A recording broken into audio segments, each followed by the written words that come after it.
We'll see with the example. First I'm taking, examine the continuity of the f of x is equal to 5x minus 2 at x is equal to 2. Yes, function they have given, and at x is equal to 2. So first at x is equal to 2, I'll check the value of a function, which means replacing, in place of x I'm substituting the value 2. Wherever x it is, I'll just substitute 2. So function is defined at x is equal to 2. F of x is what? 5x minus 2. So I have put x as 2, it becomes f of 2, and what you will get, 10 minus 2 as 8. And then we are checking our limit part. So limit f of x as x tends to 2, substituting in your x place as 2, 5 into 2 minus 2 is equal to, you will get 8. So your limit and the point of a function f of 2, both we are getting same. So we tell this point is continuous. Now here everyone will be having a big question when we gonna use the LHL and RHL.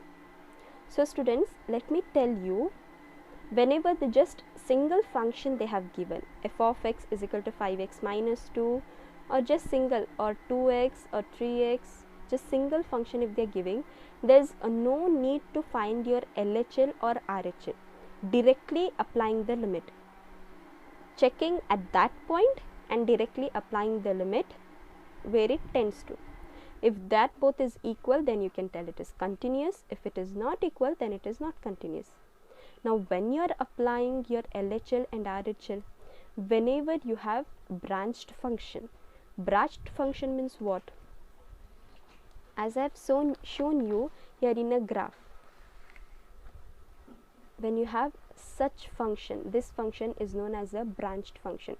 So in your branched function you have to apply your LHL and RHL, or else there is no need. In your single function directly we are applying just limit.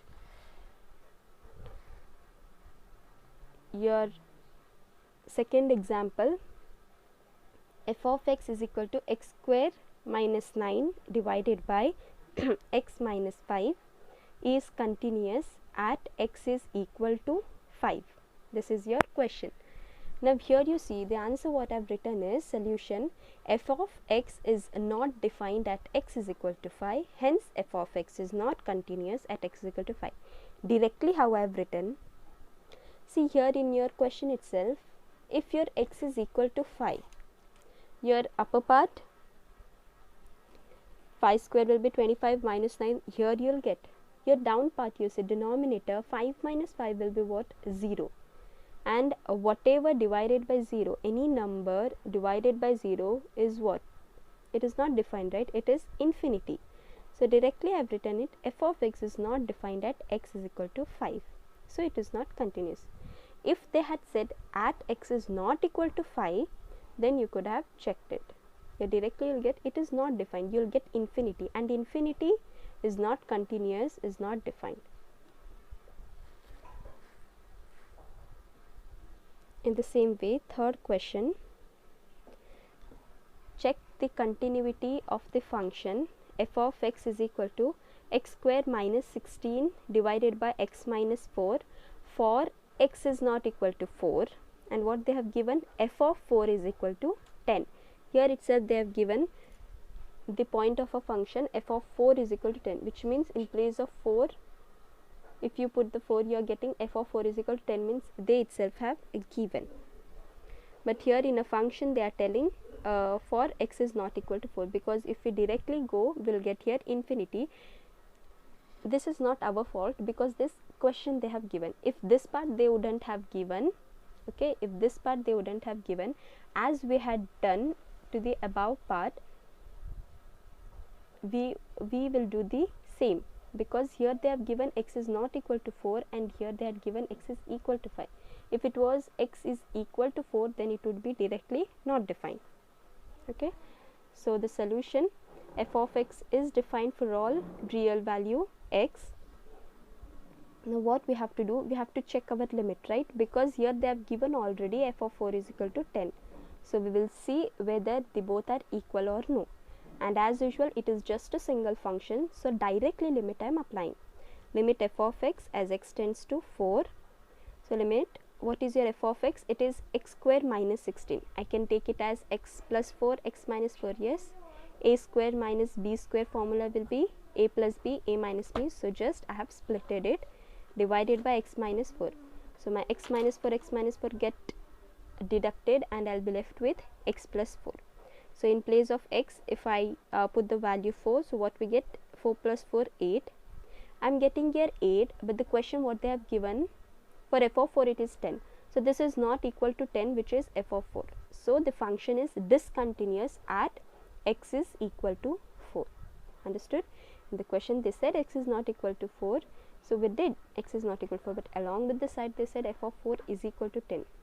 So that we have shown. If it is 4 means it is discontinuous. Yes. Next question. Given f of x is equal to x cube minus 8 divided by x minus 2 for x is not equal to 2 and f of 2 is equal to 12. Same way they have given. So for x is not equal to 2, what is the question? The question whatever they have given, I have written it in the solution.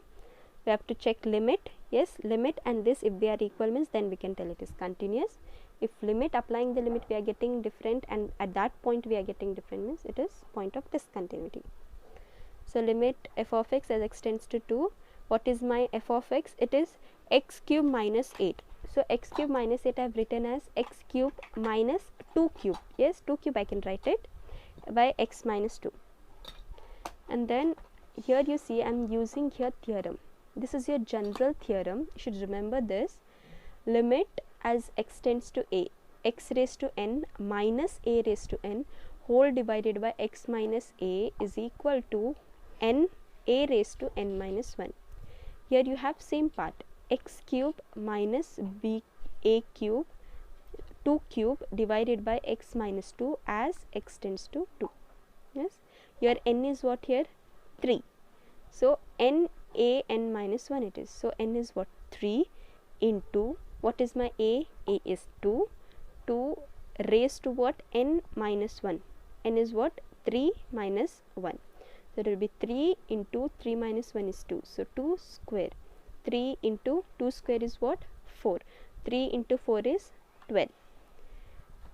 So here you can see limit f of x as x tends to 2, you are getting 12, which is equal to your f of 2.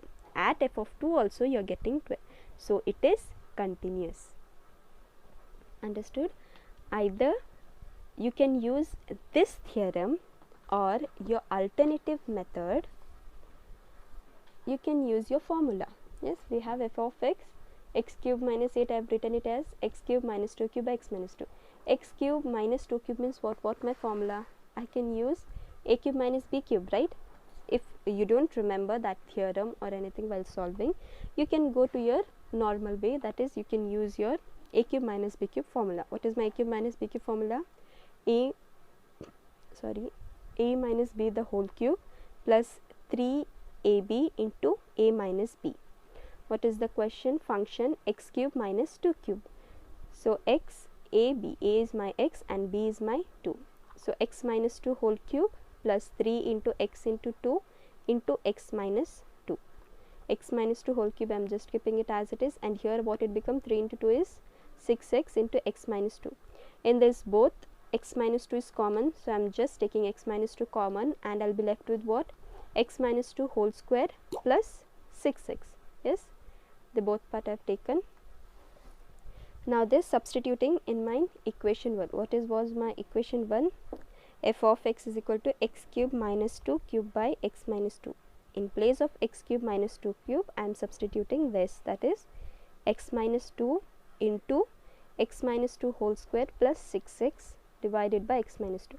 So x minus 2 gets cut off and I will be left with f of x minus 2 whole square plus 6x. Now applying the limit f of x as x tends to 2. So you are applying limit as x tends to 2, it is x minus 2 the whole square plus 6x.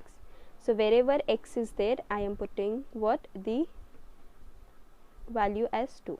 So here you see 2 minus 2 0, this part is 0, so not of use, plus 6 into 2, 6 into 2 is what? 12, so 6 into 2 is 12. So here 12, and your given f of 2 is equal. So we tell it is continuous. Yes, either you can use that theorem or you can use your identity formulas.